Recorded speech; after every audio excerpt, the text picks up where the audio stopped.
মাননীয় স্পিকার, আপনি নিজেও একজন কৃষকের সন্তান। এই দেশের অধিকাংশ মানুষ, অধিকাংশ পরিবার কোনো না কোনো ভাবে প্রত্যক্ষ বা পরোক্ষভাবে কৃষির সাথে জড়িত।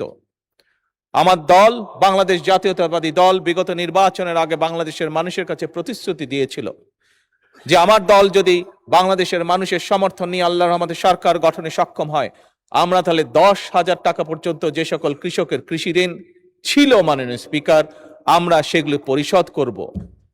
মাননীয় স্পিকার, সেগুলো সরকার থেকে পরিশোধ করব, অর্থাৎ সেগুলো সুদ সহ ঋণ আমরা মৌকুফ করে দেব। মাননীয় স্পিকার, আমরা সরকার গঠন করার সাথে সাথে প্রথম ক্যাবিনেট মিটিং এ আমরা সেই সিদ্ধান্ত নিয়েছি, যার ফলে সমগ্র বাংলাদেশে 13 লক্ষ কৃষক যাদের ঋণ 10,000 টাকা ছিল সুদ সহ সেই ঋণকে মৌকুফ করে দেওয়া হয়েছে মাননীয় স্পিকার। কারণ আগেই আমি বলেছি মাননীয় স্পিকার, আমাদের লক্ষ্য হচ্ছে একটি রাষ্ট্র গঠন, একটি দেশ গঠন, যেখানে আমাদের মূল লক্ষ্যই হবে জনগণ। মাননীয় স্পিকার, সরকারের পরিকল্পনা অনুযায়ী নির্ধারিত নির্বাচিত প্রতিটি সেক্টরের মানুষের কাছে আর্থিক সুবিধা সম্মিলিত বিভিন্ন ধরনের যে সকল কার্ডগুলো আছে, আমরা সফলভাবে সেগুলো পৌঁছে দেওয়ার কাজ পর্যায়ক্রমিকভাবে ধীরে ধীরে শুরু করেছি। কিন্তু মাননীয় স্পিকার, এই সবগুলোকে এক সময় আমরা একটি কার্ডের মধ্যে নিয়ে আসতে চাই এবং সেজন্যই মাননীয় স্পিকার আমরা সিদ্ধান্ত গ্রহণ করেছি পর্যায়ক্রমিকভাবে আমরা সবগুলো, সেটি কৃষক কার্ড হোক, সেটি ফ্যামিলি কার্ড হোক, সেটি প্রবাসী কার্ড হোক, সেটি ইমাম মুয়াজ্জেম সাহেবদেরকে যে সম্মানী দেওয়া হচ্ছে সেটির কার্ড হোক, সবকিছু আমরা ইউনিভার্সাল কার্ড নামে একটি কার্ডের ভিতরেই আমরা সবকিছু নিয়ে আসব। মাননীয় স্পিকার, আগেও বলেছি, আবারও বলছি, একজন নাগরিক হিসাবে, একজন রাজনীতিবিদ, রাজনৈতিক কর্মী হিসাবে, একজন জনগণের নির্বাচিত প্রতিনিধি হিসাবে আমি বিশ্বাস করি, রাষ্ট্র যদি নাগরিকদের দায় মেটাতে ব্যর্থ হয় তাহলে জনগণ এবং রাষ্ট্র উভয়ই দুর্বল হয়ে পড়বে। মাননীয় স্পিকার, আমি মনে করি এই সকল সুবিধা নাগরিকদের প্রতি রাষ্ট্রের করুণা নয়, বরং এই সকল যেগুলো আমরা দিতে চাইছি, যেগুলো আমরা কাজগুলো করতে চাইছি, এগুলো হচ্ছে রাষ্ট্রের দায় জনগণের প্রতি।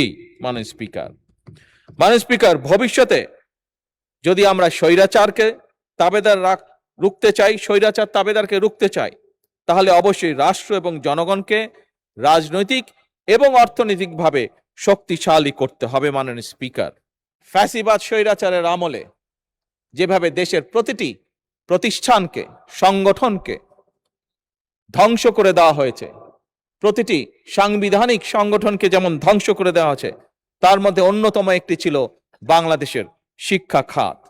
আপনি দেখেছেন মাননীয় স্পিকার, আপনার পরিষ্কার মনে আছে কিভাবে সেই সময় নকলকে উৎসাহিত করা হয়েছিল, কিভাবে সেই সময় অটো প্রমোশন দিয়ে আমাদের ছাত্রছাত্রীদের ভবিষ্যৎকে ধ্বংস করে দেওয়া হয়েছিল। মাননীয় স্পিকার,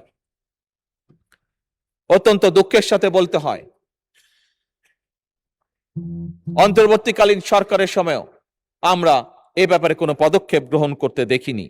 মাননীয় স্পিকার, আমাদের শিক্ষা খাতের অনেকগুলো সমস্যা রয়েছে যা ফ্যাসিবাদ স্বৈরাচারের সময় শুরু হয়েছিল এবং পরিকল্পিতভাবেই তা করা হয়েছিল বলে একজন রাজনৈতিক কর্মী হিসাবে আমি দৃঢ়ভাবে বিশ্বাস করি। মাননীয় স্পিকার, এই সমস্যাগুলোকে অ্যাড্রেস করার জন্য যেমন প্রাথমিক সহ সকল পর্যায়ে শিক্ষকদের প্রশিক্ষণ, সঠিকভাবে ভালো প্রশিক্ষণ দেওয়ার জন্য, একইভাবে বিভিন্ন বিতর্কিত বিষয়গুলো সিলেবাসগুলোকে ধীরে ধীরে সরিয়ে আনা, একইভাবে শিক্ষার বিভিন্ন উপকরণ নিশ্চিত করা, এই সকল বিষয়গুলোকে আমরা প্রাধান্য দিতে চাই মাননীয় স্পিকার। এবং এই কারণেই আপনি দেখেছেন মাননীয় স্পিকার, এবার বাজেটে বর্তমান সরকার শিক্ষা খাতে সবচেয়ে বেশি বরাদ্দ রেখেছে। এবং মাননীয় স্পিকার, আমরা দেখেছি পৃথিবীতে যে কটি দেশ উন্নতি করেছে প্রত্যেকেই তারা শিক্ষা খাতে সকল সময় বরাদ্দ বেশি রেখেছে। মাননীয় স্পিকার, ইজিপ্ট, সেখানে একটি বিশ্ববিদ্যালয়ে লেখা আছে, যদি কোনো জাতিকে ধ্বংস করতে হয় তাহলে তার শিক্ষা ব্যবস্থাকে ধ্বংস করে দাও। মাননীয় স্পিকার, আমার কেন জানি মনে হয় এই বাক্যটিকে স্বৈরাচার, ফ্যাসিবাদ স্বৈরাচার মনে প্রাণে গ্রহণ করেছিল কাউকে খুশি করার জন্য। মাননীয় স্পিকার, কোন একটি বিশেষ গোষ্ঠী, কোন একটি বিশেষ দেশকে খুশি করার জন্য তারা এই নীতিটি গ্রহণ করেছিল। মাননীয় স্পিকার, বর্তমান সরকার সম্পূর্ণভাবে এটির বিরোধী এবং দেশের ভবিষ্যৎ প্রজন্মকে সঠিকভাবে শিক্ষা দেওয়ার জন্য, দেশের ভবিষ্যৎ প্রজন্মকে ভালো শিক্ষার নিশ্চয়তা দেওয়ার জন্য, দেশের ভবিষ্যৎ প্রজন্মকে যারা গড়ে তুলবেন সেই সকল শিক্ষকদেরকে সুন্দরভাবে সঠিক ভালো ট্রেনিং দেওয়ার জন্য সকল উদ্যোগ বর্তমান সরকার গ্রহণ করেছে। মাননীয় স্পিকার, এই কার্যক্রম যাতে আমরা সঠিকভাবে চালিয়ে যেতে পারি সেজন্য মাননীয় স্পিকার আমরা যে পরিকল্পনা গ্রহণ করছি, আগামী 5 বছরে ইনশাল্লাহ বাজেটের শতকরা 5% আমরা শিক্ষা খাতে পর্যায়ক্রমিকভাবে বরাদ্দ করব, জিডিপির 5%। মাননীয় স্পিকার, গত কয়েক মাসে আমি বাংলাদেশের অনেকগুলো এলাকা ঘুরেছি, বহু মানুষের সাথে আমার কথা হয়েছে। মাননীয় স্পিকার, ফ্যাসিবাদের আমলে, স্বৈরাচারের আমলে শুধু উন্নয়নের কথা শুনতাম, কিন্তু যখন মাননীয় স্পিকার আমি দেশের বিভিন্ন অঞ্চলে গিয়েছি, বহু মানুষের সাথে, সাধারণ মানুষের সাথে কথা বলেছি, যখন তাদের এলাকাগুলো সম্পর্কে জেনেছি, তখন মাননীয় স্পিকার সেই ফ্যাসিবাদের উন্নয়নের সেই গল্প এবং বাস্তবতার মধ্যে কোনোই মিল পাইনি। মাননীয় স্পিকার, এবং মাননীয় স্পিকার,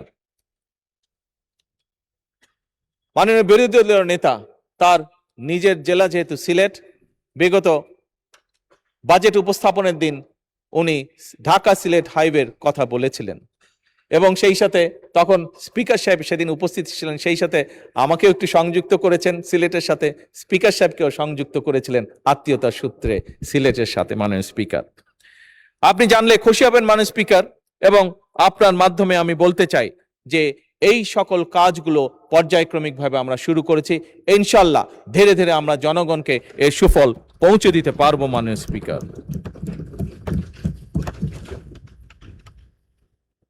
মাননীয় স্পিকার, আমি আরেকটি খাতের কথা উল্লেখ না করলেই নয়। বিগত স্বৈরাচারের সময় আমরা দেখেছি অনেকগুলো খাতের মধ্যে একটি খাতকে স্বৈরাচার এবং তার আশেপাশের ক্লোজ যারা লোকজন ছিল তারা বেছে নিয়েছিল নিজেদের পকেট ভারী করার জন্য। মাননীয় স্পিকার, কোন সেই খাতটি? সেই খাতটি ছিল মাননীয় স্পিকার বিদ্যুৎ সেক্টর। ফ্যাসিবাদের সময় 1.5 দশকে বিদ্যুৎ খাত থেকে হরিলুট হয়েছে কমপক্ষে মাননীয় স্পিকার 3 লক্ষ কোটি টাকা। কুইক রেন্টাল গুলোকে, এইটি ছিল তাদের কুইক রেন্টালের নামে কুইক মানি অর্জনের একটি সেক্টর, কুইক দুর্নীতির একটি সেক্টর। মাননীয় স্পিকার, এই কুইক রেন্টাল গুলোকে কমপক্ষে 1,30,000 কোটি টাকারও বেশি ক্যাপাসিটি চার্জ দেওয়া হয়েছিল, কিন্তু মাননীয় স্পিকার জনগণ কিন্তু তার সুফল পায় নাই। মাননীয় স্পিকার, জ্বালানি খাত ফ্যাসিবাদের শাসন আমলে সম্পূর্ণভাবে আমদানি নির্ভর করে ফেলা হয়েছিল এই জ্বালানি খাতকে, এবং শুধু তাই নয় মাননীয় স্পিকার, সবচেয়ে বেশি যে গুরুত্বপূর্ণ বিষয়টি সম্পূর্ণভাবে উপেক্ষা করা হয়েছিল সেটি হচ্ছে মাননীয় স্পিকার স্বাভাবিকভাবে জ্বালানি এটি আমাদেরকে ইম্পোর্ট করে আনতে হয় বিদেশ থেকে। আমরা এখানে আমাদের কোনো তেলের খনি নেই, ডিজেল বলেন, পেট্রোল বলেন, যেটি আমাদেরকে সম্পূর্ণভাবে বিদেশ থেকে ইম্পোর্ট করতে হয়। কিন্তু ইম্পোর্ট করে আনতে হলেও মাননীয় স্পিকার যেই মজুদটি রাখা উচিত আপৎকালীন সময়ের জন্য, সেই মজুদের উপরে কোনো রকমই নজর দেওয়া হয়নি, ফলে আগে মাত্র 30 দিনেরও কম মজুদ আমাদের হাতে থাকতো। বিগত 3 মাস কাজ করার ফলে, বিশেষ করে যখন এই সমস্যা তৈরি হলো মধ্যপ্রাচ্যের, আমরা কাজ শুরু করেছি এবং পর্যায়ক্রমিকভাবে মাননীয় স্পিকার আমরা এই মজুদটাকে এখন 45 দিনের উপরে নিয়ে গেছি এবং ইনশাল্লাহ এটিকে আমরা 90 দিন পর্যন্ত নিয়ে যাওয়ার পরিকল্পনা গ্রহণ করছি। মাননীয় স্পিকার,